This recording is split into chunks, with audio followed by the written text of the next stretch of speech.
Hi friends, இன்றைக்கி நம்ம honey chilli potato செய்ய போகிறோம். பேன் எடுத்து பட்டர் போட்டுக்கோங்க. அதுக்கப்புறம் கட் பண்ணி ஆனியன்ஸை நல்லா ஃப்ரை பண்ணிக்கோங்க. 2 ஸ்பூன் செஷ்வன் சட்னி ஊற்றி நல்லா மிக்ஸ் பண்ணிக்கோங்க. அதுக்கப்புறம் 1 ஸ்பூன் டொமேட்டோ சாஸ் போட்டு மிக்ஸ் பண்ணிக்கோங்க.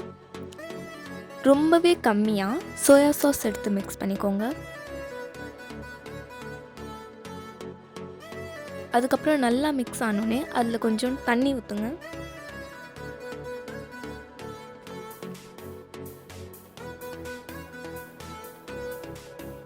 நல்லா மிக்ஸ் ஆனோடனே அதில் கொஞ்சோண்டு ஹனி ஊற்றிக்கோங்க. அதுக்கப்புறம் பொட்டேட்டோஸில் ஃப்ளோரும் மைதாவும் கலந்த மாவில் நல்லா பிசைஞ்சு எடுத்துக்கோங்க.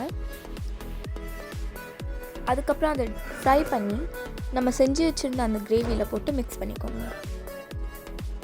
பிடிச்சிருந்தா லைக் பண்ணுங்கள், ஷேர் பண்ணுங்கள், சப்ஸ்கிரைப் பண்ணுங்கள். பாய்.